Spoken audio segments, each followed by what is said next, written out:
નમસ્કાર મિત્રો, વરસાદની સિઝન ચાલી રહી છે। બધા જ જિલ્લાઓમાં ખૂબ સારો વરસાદ હવે તો વરસી રહ્યો છે। હા, વરસાદ થોડો મોડો શરૂ થયો છે, પરંતુ હવે વરસાદ છે એ ખૂબ સારો વરસી રહ્યો છે। દક્ષિણ ગુજરાત છે ત્યાં છેલ્લા ઘણા સમયથી રેડ એલર્ટ આપવામાં આવ્યું છે અને દક્ષિણ ગુજરાતના અમુક વિસ્તારો છે એટલે કે સુરત, ડાંગ, વાપી, વલસાડ આ બધા જ જે જિલ્લાઓ છે ત્યાં ખૂબ સારો વરસાદ વરસી પણ રહ્યો છે। મધ્ય ગુજરાતની વાત કરીએ તો મધ્ય ગુજરાતમાં વડોદરા છે, આજુબાજુના વિસ્તારો છે ત્યાં બધે ખૂબ સારો વરસાદ છે। ઉત્તર ગુજરાતની વાત કરીએ, ઉત્તર ગુજરાતમાં છૂટોછવાયો વરસાદ વરસી રહ્યો છે અને સૌરાષ્ટ્રની વાત કરી લઈએ તો સૌરાષ્ટ્રમાં છેલ્લા ઘણા દિવસોથી ખૂબ વધારે અતિભારે વરસાદ વરસી રહ્યો છે। ભાવનગર અને અમરેલી છે એ બંને રેડ એલર્ટમાં છે। અમરેલી જિલ્લાની વાત કરવામાં આવે ખાસ કરીને તો અમરેલી જિલ્લામાં વરસાદે ગાભા કાઢ્યા છે।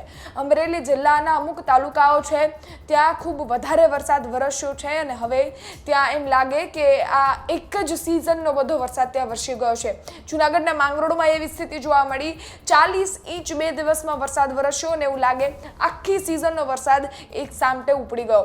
હવે આ બધા જ વસ્તુઓની વાત કરી જ રહ્યા છીએ તો અમરેલીની વાત કરીએ તો અમરેલીમાં વરસાદને કારણે સૌપ્રથમ 21 રસ્તાઓ છે બંધ થઈ ગયા છે। હવે અહીંયા સવાલ તંત્ર પર પણ થાય છે કે શું કરી રહ્યા છે એ લોકો। મોન્સૂન સિઝન આવતા પહેલા જે તૈયારીઓ કરવાની હોય એ તંત્રએ કરી નથી કે શું એ ખબર નથી, કારણ કે આવી બધી સ્થિતિઓ થાય ત્યારબાદ લોકો છે એમાં ખૂબ હેરાન થતા હોય છે। અમરેલીના તાલુકાઓની વાત કરવામાં આવે તો અમરેલીના તાલુકામાં સૌપ્રથમ સાવરકુંડલામાં 5 ઇંચ, આ ગઈકાલના આંકડા છે, ગઈકાલના આંકડાની વાત કરી રહી છું। ગઈકાલે સાવરકુંડલામાં 5 ઇંચ વરસાદ વરસ્યો છે, એના દ્રશ્યો તમે મારી સ્ક્રીન પર જોઈ શકી રહ્યા છો। સાવરકુંડલામાં જે નાવલી નદી છે એ 2 કાંઠે વહેતી થઈ છે અને સાથે જ સાવરકુંડલાના અમુક એવા એરિયાઓ છે, નીચાણવાળા એરિયાઓ છે, ત્યાં વરસાદનું પાણી પણ ભરાઈ ગયું છે। એમાં ગાંધી ચોક પણ આવી જાય છે અને થોડા આગળ જાઓ ત્યાંથી તો નીચાણવાળા જેટલા પણ વિસ્તારો છે ત્યાં બધે જ પાણી ભરાઈ ગયું છે। હવે વાત કરીએ ધારીની તો ધારીમાં ગઈકાલે 11 ઇંચ વરસાદ વરસ્યો છે। 11 ઇંચ વરસાદ વરસતા જ ધારી જે છે ત્યાંના ઘરોમાં પણ પાણી જતા રહ્યા છે। ધારીના રસ્તાઓમાં કમર સુધીના પાણી ભરાઈ ગયા છે। પાણીનો નિકાલ ક્યાંયથી નહીં થતો હોય એના કારણે કમર સુધીના પાણી ભરાઈ ચૂક્યા છે। રાજુલાની વાત કરીએ, રાજુલામાં ગઈકાલે 12 ઇંચ વરસાદ વરસ્યો છે। રાજુલાની પરિસ્થિતિ હાલ અત્યારે ખૂબ ગંભીર છે। લોકો છે એની કમરે પાણી આવી ગયા છે, લોકોના ઘરમાં પાણી પહોંચી ગયા છે। ગઈકાલે તમે જોયું હતું હીરાભાઈ સોલંકી છે જે ધારાસભ્ય છે તે પણ રાજુલા જાફરાબાદના વિસ્તારમાં પાણીમાં ગયા હતા અને સાથે જ લોકોને ત્યાંથી સાવચેત કરવાનો પ્રયત્ન કરવામાં આવ્યો હતો। એ વિસ્તાર છે ત્યાં ખૂબ પાણી પણ ભરાયું છે અને જે રસ્તાઓ છે આ પાણી ભરાઈ જતાં લોકો ત્યાંથી ચાલતા હોય અને જો રસ્તામાં ખાડોવાડો હોય તો એ લોકોને કદાચ દેખાય પણ નહીં અને ગંભીર એક્સિડન્ટ, ગંભીર અકસ્માત થવાની પણ પરિસ્થિતિ ઊભી થઈ શકે છે। આ બધા જ પરિસ્થિતિઓની વચ્ચે આગળ વાત કરીએ તો રાજુલા જાફરાબાદમાં ગઈકાલે 5 ઇંચ વરસાદ વરસ્યો છે। જાફરાબાદમાં પણ જાફરાબાદના આ બધા વિસ્તારો એવા છે જે નીચાણવાળા વિસ્તારોમાં જેટલા પણ નીચાણવાળા વિસ્તારો છે ત્યાં પાણી ભરાઈ ચૂક્યા છે। અને ખાંભામાં પણ સૌથી વધારે વરસાદ છે, 10 ઇંચ ખાંભામાં વરસાદ વરસ્યો છે।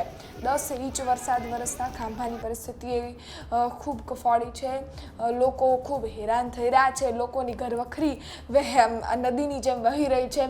બીજી બાજુ રસ્તાઓ એટલા ખરાબ છે કે લોકોને કદાચ એ રસ્તા પર ચાલે ને ભૂલથી પણ ખાડામાં પગ જાય તો અકસ્માત સર્જાઈ જાય એવી પરિસ્થિતિ જોવા મળી રહી છે, કારણ કે એટલા સુધી કમર સુધીના પાણી બધે ભરાઈ ચૂક્યા છે। સૌથી મોટી વાત, અમરેલીનો સૌથી મોટો ડેમ ખોડિયાર ડેમ કહેવાતો એના 9 દરવાજા ખોલી નાખવામાં આવ્યા છે અને આ ડેમનું પાણી સીધું જ શેત્રુંજી નદીમાં જાય છે, પાલીતાણા સુધી પહોંચે છે।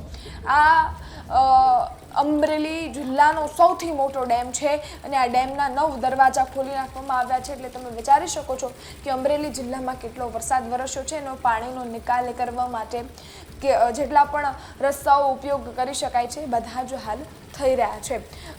સૌરાષ્ટ્રનું અમરેલી છે હજી પણ રેડ એલર્ટમાં છે। સૌરાષ્ટ્રના નીચેનો અમરેલીને આટલું બધું ઇફેક્ટ થઈ રહ્યું છે એનું કારણ છે દીવની નીચે જે સિસ્ટમ સક્રિય છે એના કારણે અમરેલી અને ભાવનગર બંને જિલ્લાઓમાં અફેક્ટ થઈ રહ્યો છે.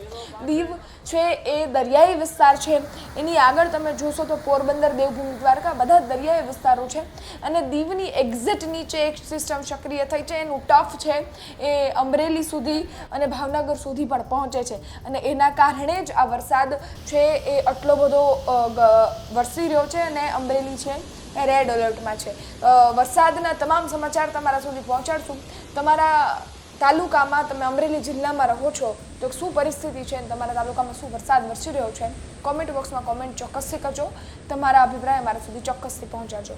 ફરી મળીશું, ત્યાં સુધી ગુજરાત તક જોતા રહો. ધન્યવાદ.